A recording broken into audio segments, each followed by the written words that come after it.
Bom dia, irmãos.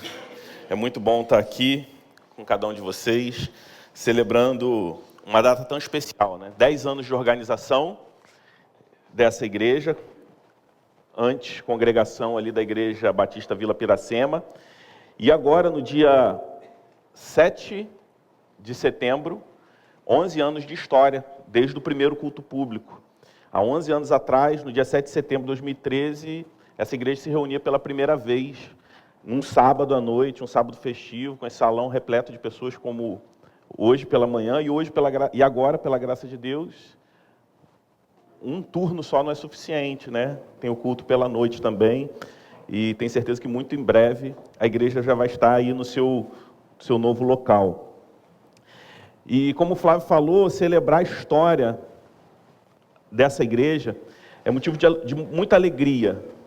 Se você que é membro ou já tem frequentado essa igreja há um bom tempo, você vai perceber que o slogan é uma igreja em missão. E permanece até hoje. E foi algo que eu, pastor Sávio, na época, junto com outros irmãos e líderes, a gente pensando a respeito do DNA dessa igreja. E refletindo sobre esses 10 anos, nós devemos nos questionar, de fato, estamos vivendo em missão? Porque a igreja em missão é uma igreja os membros, que de fato são a igreja, vivem a missão de Deus no seu dia a dia. Mas talvez você fale o seguinte: a vida é muito difícil, e eu não estou conseguindo desempenhar a missão de Deus, o meu papel na missão de Deus como missionário ao mundo, por conta das dificuldades. E nessa manhã eu gostaria de refletir com vocês exatamente sobre tempos difíceis e a missão. Que todos nós somos missionários, todos nós somos discípulos de Jesus em missão no mundo, independente de qualquer tipo de dificuldade. Talvez a grande barreira para você viver em missão seja a injustiça, ou as injustiças. Afinal de contas, vivemos em um mundo injusto. O mundo é injusto. Talvez você não fique muitas vezes desmotivado por conta de injustiças pontuais, mas talvez você esteja desmotivado porque você acha a vida injusta. E como você se sente diante da injustiça? Qual é seu sentimento diante da injustiça?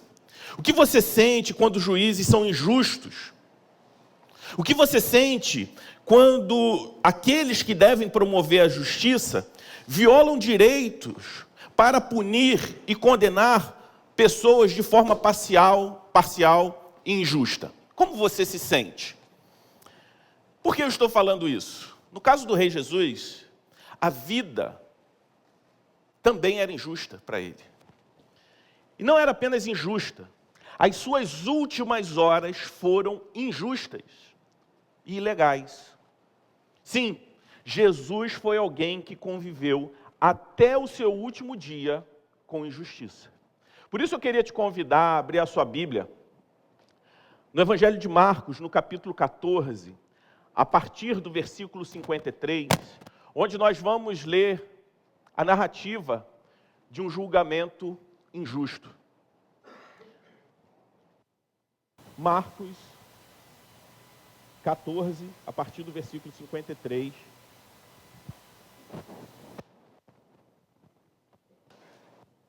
Marcos 14, a partir do versículo 53. Amém? A palavra de Deus diz assim: levaram Jesus ao sumo sacerdote, e então se reuniram todos os chefes dos sacerdotes, os líderes religiosos e os mestres da lei. Pedro seguiu de longe até o pátio do sumo sacerdote. Sentando-se ali com os guardas, esquentava-se junto ao fogo. Os chefes dos sacerdotes e todo o sinédrio estavam procurando depoimentos contra Jesus, para que pudessem condená-lo à morte, mas não encontravam nenhum. Muitos testemunharam falsamente contra ele, mas as declarações deles não eram coerentes. Então, se levantaram alguns e declararam falsamente contra ele.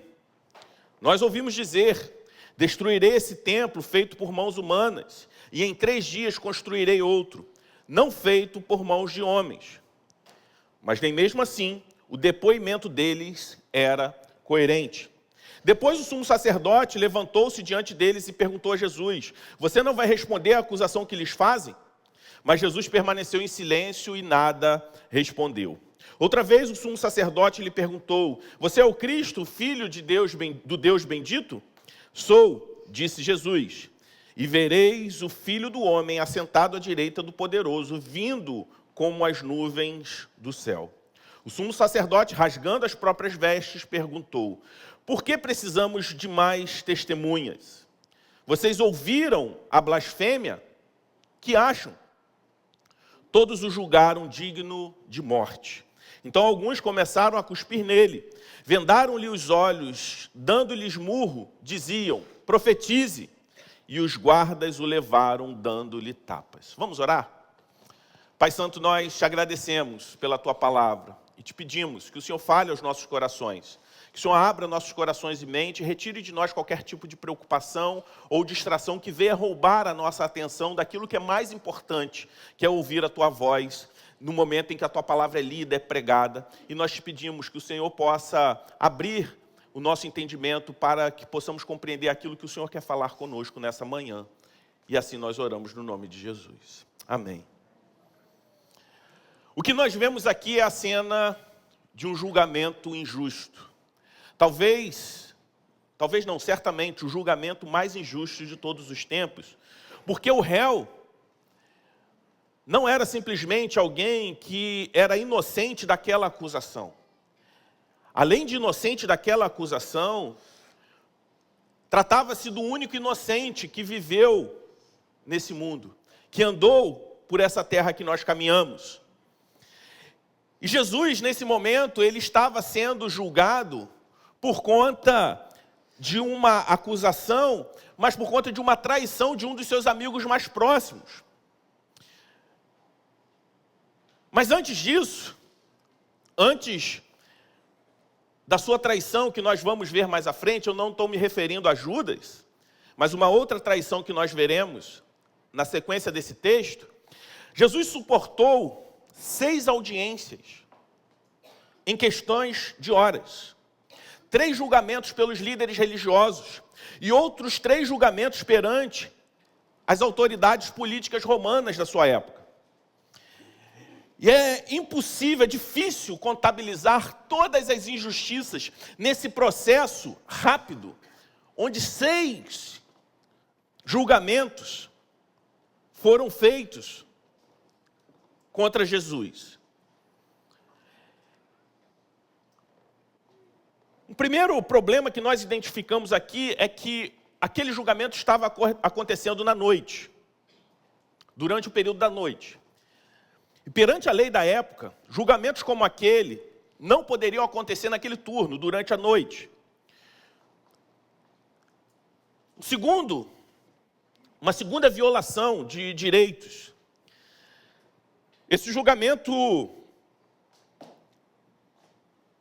era necessário, em caso de declaração de culpa, que um segundo julgamento fosse feito para dar ao réu uma possibilidade de defesa. Num segundo dia, e não no mesmo dia, essa segunda sessão deveria acontecer.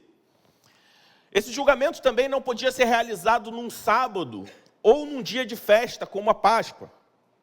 Além disso, uma acusação de blasfêmia, que foi a condenação contra Jesus, a pena de morte não seria por crucificação, mas por apedrejamento. Eu não estou falando que uma coisa é melhor que a outra, né? A mesma coisa você falar um tiro na mão ou no pé, não é isso. Mas a questão da crucificação era uma morte que socialmente era muito mais vergonhosa e era a pena capital para o pior tipo de crime, embora o resultado final de ambos fosse a morte, a forma indicava o tipo de criminoso que estava sendo condenado. No caso de Jesus, além disso tudo, o local onde ele estava sendo julgado não era o local apropriado para se realizar uma audiência como aquela. Não foi oferecido para Jesus também um advogado de defesa. Se Jesus foi preso ali, numa noite de quinta-feira, as coisas deveriam acontecer rapidamente, porque havia uma intencionalidade em condenar Jesus de forma rápida. Porque se Jesus fosse morto e enterrado ao anoitecer da sexta-feira, antes do início do sábado, seria ilegal, porque não poderia executar ninguém após o anoitecer da sexta, durante o sábado. Ninguém poderia ser executado. Então, tudo deveria acontecer na quinta, para que se desse tempo de executar a pena antes do pôr do sol da sexta-feira. E diante de toda essa cena, de tantas injustiças, nós podemos contemplar o começo do fim do Rei Jesus, aos olhos humanos. As autoridades políticas e religiosas conspiraram para condená-lo à morte. O seu companheiro mais próximo se aproxima dele, mas não para tentar salvá-lo, mas para negá-lo. Ele está sozinho. E nós vemos aqui e nos perguntamos, como serão as coisas daqui para frente para o grande rei? O que esse fato na vida de Jesus tem a ver conosco enquanto discípulos de Jesus? Quando nós olhamos para esse texto e vemos todo o sofrimento e toda a injustiça que Jesus suportou, nós devemos nos lembrar que em Jesus nós temos um sumo sacerdote que se compadece de todas as nossas dores, de todas as nossas injustiças, que tudo suportou, que logo, ao passar pelas injustiças da vida, fazem parte do caminho do discipulado. Não há injustiça ou sofrimento que eu e você passamos ou venhamos passar nesse mundo, que Jesus não se compadeça dele, porque ele suportou todo tipo de injustiça e dor. Em Cristo nós temos um sumo sacerdote que se compadece das nossas dores, dos nossos sofrimentos e também das nossas injustiças. E em Jesus nós vemos aqui a testemunha fiel. Nesse texto de Marcos 14, 53 a 65, nós vemos Jesus Cristo, a testemunha fiel diante das injustiças, diante do sofrimento. Apesar de toda a injustiça, ele se manteve fiel. Jesus aqui estava sendo coagido, estava sob pressão, sob perseguição. E Jesus levanta e fala. E é interessante que Jesus ele dá um testemunho acerca de si mesmo, mesmo sabendo que o seu testemunho, afirmando que ele era o Cristo, Filho de Deus, o condenaria. Ele sabia que o seu testemunho determinaria o seu destino. E esse destino não era um bom destino aos olhos humanos. O que Jesus estava fazendo determinaria não somente o seu destino, o destino do Mestre, mas também o destino das nossas almas. E nós vemos aqui que Pedro, ele acompanha os guardas romanos levando Jesus para aquele julgamento injusto. Pelo que o texto aponta, Pedro estava sozinho. Ele segue Jesus até onde ele estava sofrendo aquele julgamento injusto. Se você não conhece a história toda e só leu até aqui, talvez você pense, Pedro era um cara corajoso. Ele estava sozinho. Jesus tinha 12 amigos. Cadê os outros 11? Um deles, nesse momento, já tinha traído, já tinha se enforcado. Então cadê os outros 10? Somente Pedro teve coragem de acompanhar. Mas se você não conhece essa história, mais adiante você vai ver que esse não foi o caso de Pedro. E nós vemos aqui um tribunal armado. Eles estavam procurando testemunhas contra Jesus, mas não encontravam ninguém, porque não havia acusação contra Jesus. Então eles chamam o quê? Falsas testemunhas. Pessoas dispostas a mentir para condenar Jesus, independente dos fatos. No que diz respeito a esse tribunal, Jesus não era inocente até que fosse provado que ele era culpado. Não havia presunção de inocência para Jesus, havia presunção de culpa. Ele era considerado culpado até que fosse condenado, até que fosse provado o contrário. Porém, as pessoas responsáveis por aquele tribunal estavam dispostas a que não tivesse nenhuma prova da sua inocência. E manipular, criar acusações e provas para que ele fosse declarado culpado, porque havia um interesse que o resultado fosse esse. O que vemos aqui é que naquela noite, todos os envolvidos estavam determinados a matar não o vilão, mas a vítima. E nós vemos aqui, nesse texto de Marcos 14, especialmente do versículo 53 ao 59, que uma falsa testemunha encontrará maneiras de mentir, independente dos fatos. Mas em paralelo nós vemos o testemunho de Jesus. A testemunha fiel. Porque o julgamento, ele não acontece aqui como planejado. E é interessante porque até aquele momento, enquanto só as testemunhas falsas falavam contra Jesus e nenhum testemunho, nenhuma acusação se sustentava, aquela sessão, aquele julgamento caminhava para um desastre, sob o ponto de vista dos líderes religiosos. Porque eles estavam vendo, poxa, a gente já chamou um monte de gente acusando ele um monte de coisa, mas nenhuma acusação se sustenta, vai dar tudo errado. Então o sumo sacerdote, Caifás, ele se levanta, e ele fala o seguinte: não é possível, nenhuma dessas pessoas que vocês arrumaram consegue ter um testemunho que se sustente, uma acusação que se sustente para a gente condenar esse camarada. Então ele fala o seguinte: eu vou começar a interrogar. E ele começa a interrogar Jesus. Qualquer ideia de imparcialidade aqui acaba. Porque não é um promotor interrogando, mas o próprio juiz. Aquele que deveria simplesmente determinar a pena, começa a agir como advogado de acusação contra o réu. E ele pede para que Jesus responda às acusações das falsas testemunhas. E o que Jesus faz diante das pessoas que mentiam a respeito dele? Ele fica calado. Ele não precisa se defender. Acredito que nesse momento o sumo sacerdote, ele já estava cheio de frustração. Porque Jesus, ele reage de uma forma totalmente diferente da que nós reagimos. Quando nós somos acusados de uma mentira, nós ficamos irados e a nossa postura é a defesa. A gente procura se defender até mesmo quando a gente não tem razão. Jesus fica calado, se mantém tranquilo. Então o sumo sacerdote, ele tem a ideia de fazer uma pergunta crucial para Jesus. Ele pergunta: você é o Messias, o Filho de Deus? Jesus, ali naquele tribunal, sob juramento divino, ele dá testemunho sobre a sua verdadeira identidade. Ele diz: sou eu sou o Messias, o Filho de Deus, do Deus Todo-Poderoso. E o que nós vemos ali no texto? O sumo sacerdote, ele faz uma encenação.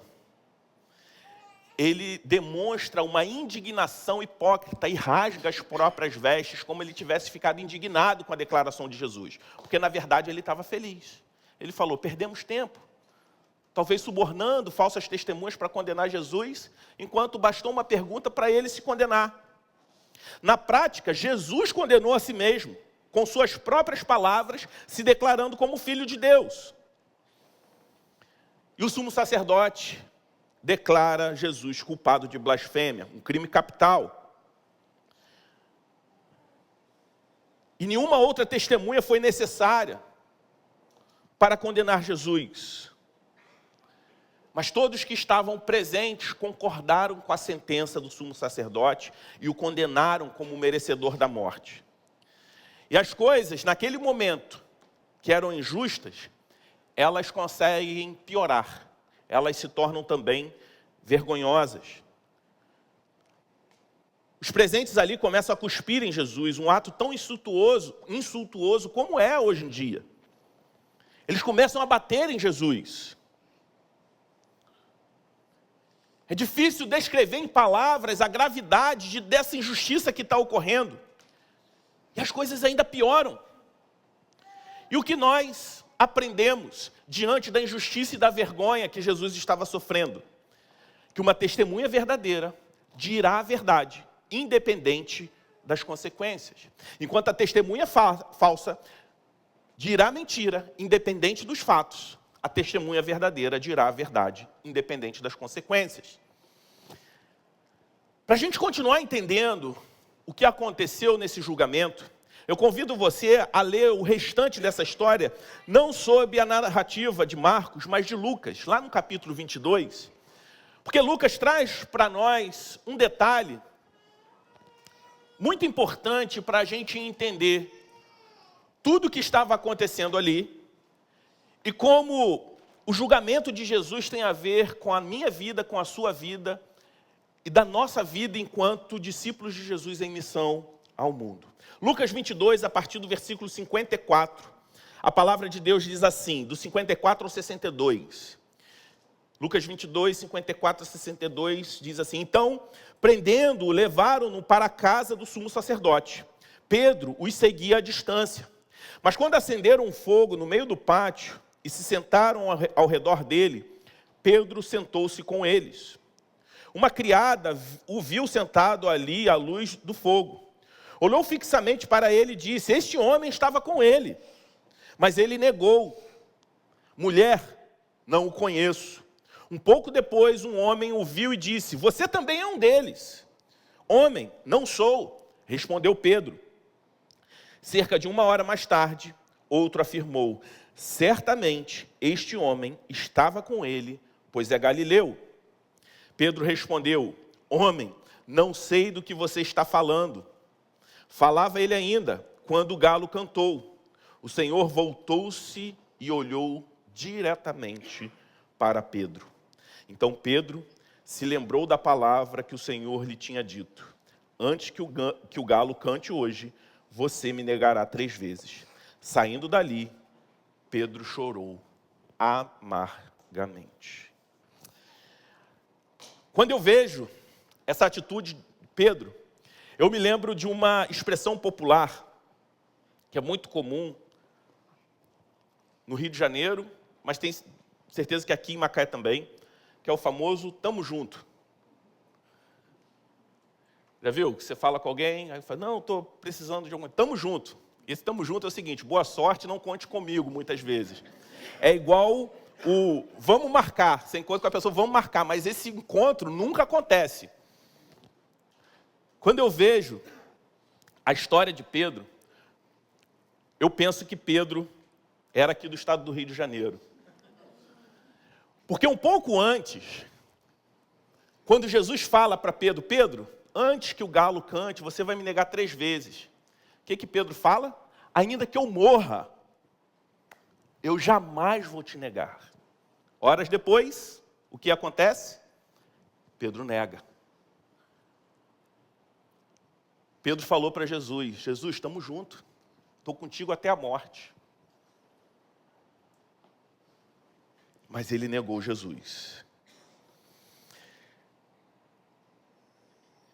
Pedro fugiu um pouco antes.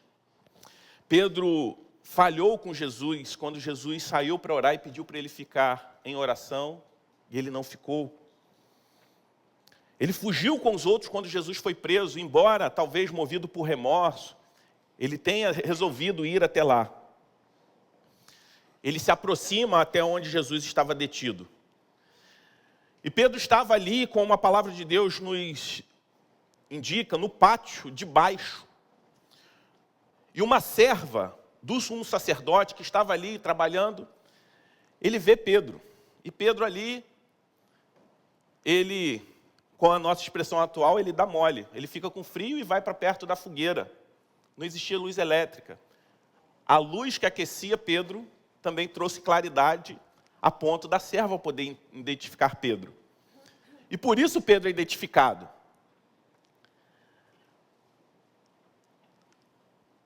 Se a gente não conhece o final dessa história, talvez lendo alguns capítulos antes, quando Pedro diz que não vai negar, quando você está lendo de forma progressiva, sem conhecer o desfecho, talvez você pense, agora, na hora que a mulher acusa Pedro, que vê Pedro ali, do lado da fogueira, é agora que Pedro vai declarar a lealdade que ele prometeu a Jesus. Mas a gente fica tristemente desapontado. Pedro rejeita abertamente a acusação daquela mulher. Ele fala, não estou nem entendendo o que você está falando, eu não sei nem do que você está falando. E ele fala de uma forma, se você percebe a resposta de Pedro, é aquele tipo de resposta que a gente dá para tentar evitar qualquer uma outra pergunta, para tentar encerrar o assunto. Pedro dá essa resposta e sai para perto da entrada do pátio. E o galo canta. Pedro estava cego, e aquele momento, no primeiro momento que o galo canta, isso não impacta Pedro. Ele estava muito ocupado, alegando não saber quem era Jesus. Ele estava muito preocupado, tentando passar despercebido. E é interessante que o nome Pedro significa pedra. E o que nós vemos aqui é que a pedra, nesse momento, ela começa a rachar. Aquela mulher, então, de forma persistente, junto com outras pessoas que estavam ali, começa a dizer, esse homem é um deles. Como está lá em Marcos 16, 14, 69. Só que o coração de pedra de Pedro, embora rachado, ainda estava endurecido. Pedro está agora na berlinda, na frente de mais acusadores. E ele tem a chance de ser homem de verdade, recuperar a coragem que ele teve ao cortar a orelha de um dos soldados que tentaram prender Jesus, de afirmar a lealdade eterna que ele jurou ter a Jesus pouco tempo antes. Mas infelizmente Pedro nega novamente, e a fratura na pedra, na rocha Pedro, não para de crescer. Pedro falha 3 vezes com Jesus no pátio do sumo sacerdote. Como eu disse, pouco tempo antes, lá no jardim do Getsêmani, Pedro já havia falhado com Jesus, que ele dorme, enquanto Jesus queria que ele estivesse orando. Agora ele falha novamente, negando Jesus, quando ele deveria estar confessando. Quando era para estar orando, ele dorme. Quando era para estar confessando, ele nega. Nesse momento, não é simplesmente uma fratura, uma rachadura na pedra, mas a pedra está quebrada em pedaços. E novamente aquelas pessoas chamam Pedro e dizem para Pedro, tu certamente é um deles, visto que também é um galileu. Pedro chegou no limite, e de alguma forma, Pedro se coloca sob uma maldição divina, quando ele diz, se eu estiver mentindo em relação a eu conhecer esse homem, vocês podem me matar. Pedro então nega Jesus. É interessante que o estado de ceticismo de Pedro era tão grande, de cegueira, que ele não tem coragem nem mesmo de falar, de pronunciar o nome de Jesus, quando ele diz, eu não conheço esse homem de quem vocês estão falando. Marcos, ele traz exatamente desse jeito. Porque Pedro nem sequer tem coragem de mencionar o nome de Jesus, se distanciando ainda mais do seu Senhor. E imediatamente o galo canta mais uma vez. E nesse momento Pedro se lembra de que Jesus havia predito a sua negação. E isso devastou Pedro por dentro. A pedra que já estava quebrada, agora está também quebrada completamente em pedaços por dentro. E consciente da sua covardia e tradição, Pedro começa a chorar. No exato momento em que ele expressa a sua terceira negação. E o detalhe de Lucas 22, lá no versículo 61, Lucas traz um detalhe que Marcos não traz. O evangelista diz que Jesus virou-se e olhou para Pedro. Lucas 22, 61. Talvez você interprete esse olhar de Jesus como o olhar da condenação. Porque é assim que nós nos portamos diante daqueles que nos traem. O nosso olhar fulminante, que é como uma flecha, como um tiro contra aqueles que nos desapontam e que nos traem. É o olhar fulminante que nós temos diante daqueles que nos traem. Só que conhecendo a história, nós vemos que com Jesus é diferente. Porque o olhar de Jesus não foi a condenação de Pedro, mas foi a sua salvação. E Pedro viu no olhar de Jesus não a sua condenação, mas a sua salvação. Porque ele viu no olhar de Jesus não a raiva, mas a compaixão. Esse foi o ponto de virada na vida de Pedro. Agora, de forma muito dolorosa, porém memorável, Pedro se viu como realmente ele era. Um pecador. E a partir do momento que ele se vê como pecador, ele se arrepende e é refeito como grande apóstolo. Pedro se arrepende, se volta para Cristo em busca de perdão. Pedro recebe o perdão de Deus. Por outro lado, nós vemos outra testemunha infiel, no caso de Judas. Se você conhece a história de Jesus, Judas sentiu remorso. E ao sentir remorso, Judas corre para os líderes religiosos, tentando fazer as pazes, tentando resolver. Do seu jeito, não consegue e se enforca.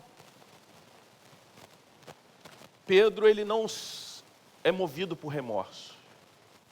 Ele não volta para as pessoas que o acusavam e tenta desfazer do seu jeito. Mas ele se volta para o próprio Cristo. Embora o pecado de Pedro fosse grande, nesse momento Pedro descobre que a graça de Deus é ainda maior. É muito maior do que o seu pecado. A história de Pedro nos lembra a importância de nós permanecermos firmes, mesmo quando nós falhamos. Que devemos buscar a graça de Deus quando falhamos, para que possamos ser restaurados.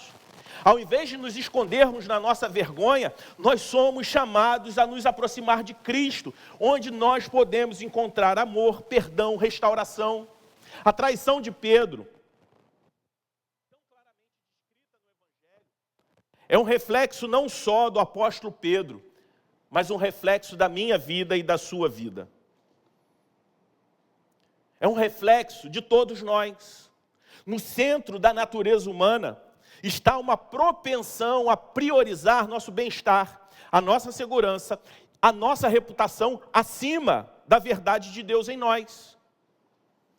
Porém, em meio a essa triste realidade, eu e você precisamos nos lembrar de que temos um Deus que não está distante de nós, mas um Deus que está profundamente envolvido nas nossas lutas e nas nossas falhas. A traição de Pedro não foi uma surpresa para Jesus. Jesus previu antes, ele avisou que Pedro faria. E ainda assim, esse mesmo Jesus, que sabia que seria traído por Pedro, escolheu Pedro para ser alguém muito importante na edificação da sua igreja. Esse é o grande escândalo para nós. Talvez você pense, não, Jesus, sendo Deus, ele sabia que ia acontecer e nada me espanta ele prever isso. Mas você já parou para pensar que mesmo sabendo, ele já tinha escolhido Pedro? Não simplesmente escolheu para ser um dos seus, mas para ser alguém muito importante na edificação da sua igreja. E por que Jesus faz isso? Jesus faz isso porque o Evangelho não é uma história de seres humanos perfeitos, mas de seres humanos falhos, sendo resgatados por um Deus perfeito. Não somos salvos por nossos méritos, mas unicamente pela graça de Deus. Assim, na falha de Pedro, nós vemos uma oportunidade para a graça de Deus brilhar em nós ainda mais forte.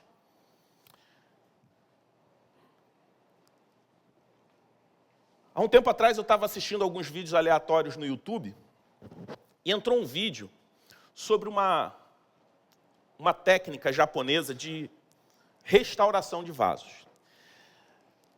E ela funciona mais ou menos assim. Pense você em um vaso de cerâmica quebrado, espalhado aos pedaços. Quando um vaso se quebra, geralmente o seu destino é o lixo. Quando ele se quebra em pedaços, por esfarelar algumas de suas partes, é impossível você simplesmente com uma cola colar todos os pedaços quando ele se fragmenta e ele voltar a ter a sua forma original. Por isso, um vaso completamente quebrado só tem um destino, o lixo. Então, no Japão, uma técnica de muitos e muitos anos atrás, que existe até hoje, chamada kintsugi, consiste em pegar vasos de cerâmica quebrados. A partir de uma mistura de prata ou platina com ouro, se desenvolve uma massa onde ela é usada não só como cola das partes quebradas, mas também como um preenchimento das partes vazias que se esfarelaram do vaso. E essa é uma forma desse vaso quebrado ser restaurado. E é interessante que, diferente de uma lanternagem no carro, se você bate com o seu carro, e acredito que muitos aqui já tiveram essa experiência, você pode ir no melhor lanterneiro. Ele vai consertar. Ele vai voltar a ter um bom serviço de lanternagem, vai deixar seu carro como antes. Nunca melhor. Mas tem um fator. Quando você vai vender, hoje em dia, tem a tal da vistoria cautelar. Meu irmão, os caras são um MacGyver. Os caras conseguem descobrir até coisas que você não sabe em relação ao teu carro. Vai falar, ó, esse carro já foi batido, foi pintado aqui e tal. E ele perde o valor após a restauração. No caso dessa técnica, kintsugi, o vaso ele não é simplesmente restaurado, mas ele ganha um valor diferente. Ele passa a valer, pode ser a melhor cerâmica do mundo. O fato dele ser restaurado a partir dessa técnica, ele se torna uma obra de arte, não mais um vaso simplesmente. Ele se torna mais valioso e mais bonito. É exatamente essa figura que você está vendo ali na projeção. O que antes era quebrado, agora se torna uma obra-prima. E por que eu estou trazendo essa ilustração dessa técnica japonesa, desse vídeo aleatório que eu vi no YouTube? O relato do julgamento injusto e a traição de Pedro não são apenas relatos históricos dos eventos finais da vida de Jesus, mas um espelho da condição humana e do amor redentor de Deus. A traição de Pedro, embora trágica, ressoa na vida de cada crente, na minha vida, na sua vida. Quantas vezes nós também, mesmo não verbalmente negando a Cristo, mas com nossas ações e escolhas também o negamos. Quão frequentemente escolhemos a conveniência ao invés da convicção, o medo ao invés da fé, a aceitação do mundo ao invés da aprovação de Deus. Em um mundo onde o sucesso é muitas vezes medido pela perfeição, pelo desempenho, a história de Pedro é um lembrete de que Deus opera através das nossas imperfeições. Nossa falha não é o fim, mas apenas o começo, porque é na nossa quebra que a graça de Deus é claramente mais vista. Se esse vaso nunca fosse quebrado, ele jamais teria essas cicatrizes douradas, como vocês viram na imagem. É assim que a graça de Deus opera em nós. É necessário que a gente seja quebrado. Assim como o vaso quebrado, todos nós temos as nossas falhas, as nossas quebras. Por isso, nas nossas vidas, nós precisamos tirar tempo para refletir sobre as nossas próprias negações. Momentos em que nós temos comprometido a nossa fé. E precisamos reconhecer isso. e apresentar as nossas falhas a Deus em oração. Em momentos de quebra, ao invés de se esconder e se afastar de Deus por vergonha, nós precisamos nos aproximar dele, buscar a sua graça, assim como um artista busca o ouro para restaurar o seu vaso quebrado. Lembre-se que Deus vê oportunidades na sua quebra para te restaurar e substituir a sua quebra por beleza. Assim como o artista substitui a quebra daquele vaso por beleza, e aquelas cicatrizes douradas do vaso são uma prova da obra do artista naquele vaso, na nossa quebra, Deus transforma o que era vergonha em algo para a glória dele. Diante de um mundo que frequentemente nos pede para comprometer a nossa fé, eu e você, como discípulos de Jesus, precisamos ter um compromisso consciente de se manter firme na verdade do Evangelho. Isso pode significar tomar decisões difíceis, ser fiel, mesmo que isso nos traga prejuízo aos olhos do mundo. Mas a integridade e o testemunho fiel são mais preciosos que o ouro. Por isso, diante das dificuldades que o mundo nos impõe, diante das injustiças que o mundo nos impõe, eu e você, como discípulos de Jesus em missão do mundo, somos convocados a compartilhar a nossa história de restauração a outros. Assim como o vaso restaurado pela técnica japonesa torna-se uma obra-prima única, a minha história e a sua história de falha e restauração pode ser um poderoso testemunho da graça de Deus para aqueles que ainda estão quebrados. E pior, que ainda não reconheceram que estão quebrados. Por isso o convite aqui desse texto é que eu e você não podemos esconder as nossas cicatrizes. Mas as nossas cicatrizes douradas pela graça de Deus devem ser usadas para apontar outros que ainda estão quebrados para o caminho onde está o restaurador. Quem está quebrado precisa saber, assim como talvez aqui você não soubesse que existia essa técnica. Aqueles que estão quebrados desconhecem o caminho para o restaurador. Talvez, pela sua justiça própria, pelos seus próprios méritos, pelo seu próprio esforço, a pessoa tente se restaurar colando e percebe que cola nenhuma é capaz de trazer restauração. Isso aponta para a tendência humana à justiça própria, a tentativa de salvação pelos próprios meios. É como se o dono daquele vaso tentasse pegar uma cola e tentasse restaurar e não conseguisse pela sua própria força.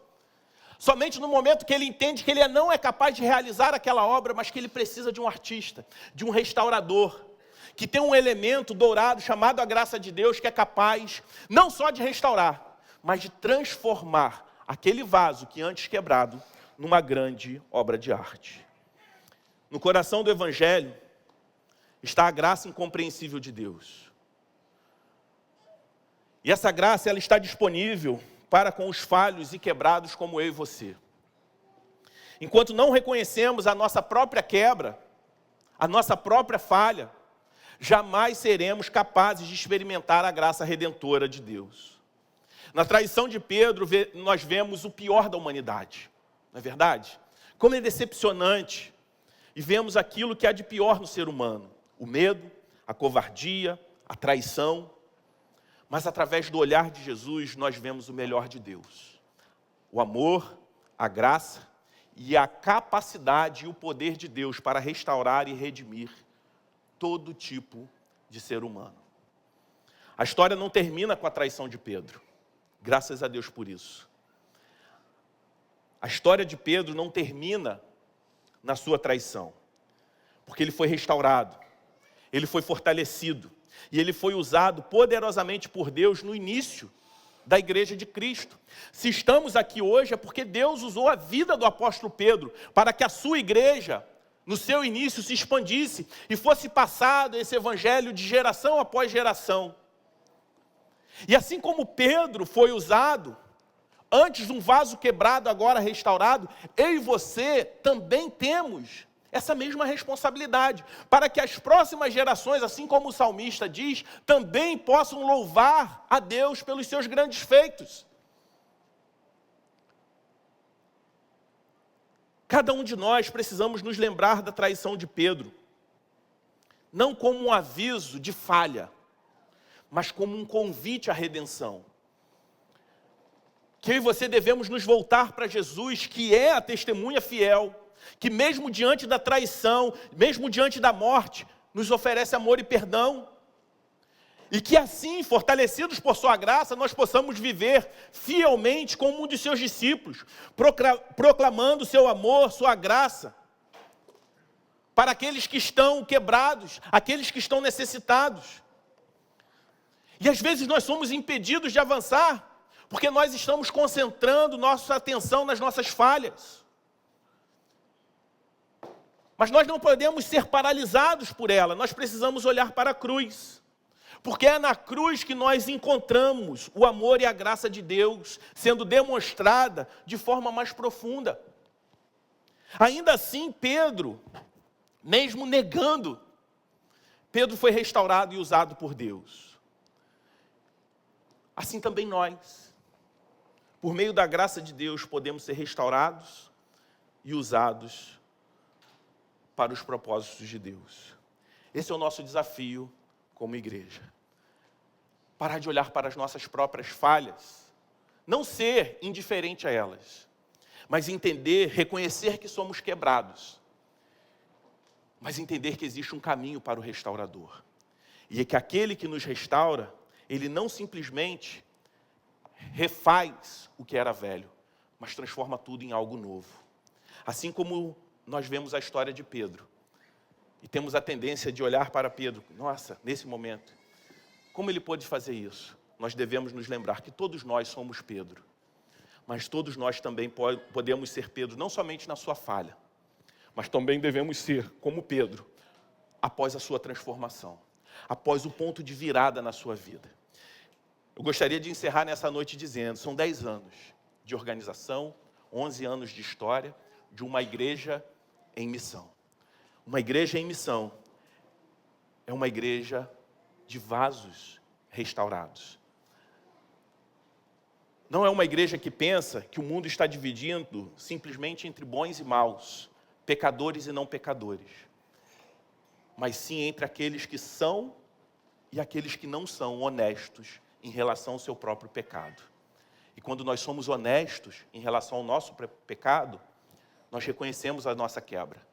E quando reconhecemos a quebra, não somos sufocados e esmagados pela acusação, mas olhamos para a cruz e descobrimos que existe um caminho para um restaurador que vai nos restaurar e nos transformar em uma obra de arte, onde as cicatrizes da nossa quebra vão ser preenchidas pelo ouro da graça de Deus, se transformando numa obra-prima preciosa para levar restauração àqueles que ainda estão quebrados. Amém? Vamos orar? Deus Santo, nós te louvamos pela tua graça infinita, sua bondade que não tem fim, a sua misericórdia que se renova a cada dia. Obrigado, Senhor Deus, porque um dia nós fomos quebrados, mas hoje, mediante a tua obra em nós, nós fomos restaurados. Por isso eu te peço que nessa noite, nessa manhã, se há pessoas aqui que ainda não conheciam o caminho para a restauração, que talvez estivessem pelo seu esforço próprio tentando se restaurar, e estejam sobrecarregados, estejam cansados de tentar pelos seus próprios meios se tornarem dignos e aprovados diante do Senhor, que eles possam reconhecer que somente a tua graça pode preencher as nossas falhas e nos transformar em alguém muito precioso nas tuas mãos, cuja nossa restauração não aponta para nós mesmos, mas aponta para o Senhor, que é aquele quem opera a restauração em nós. Que essa igreja possa perseverar, proclamando a mensagem de restauração, sendo um luzeiro na cidade de Macaé e também todos os outros lugares onde ela tem investido, Senhor Deus, na plantação de novas igrejas, na missão do Senhor, para que o mundo saiba que existe um restaurador para vasos quebrados, como eu e muitos aqui fomos um dia. Essa é a nossa oração no nome de Jesus. Amém. Que Deus te abençoe, que Deus te guarde.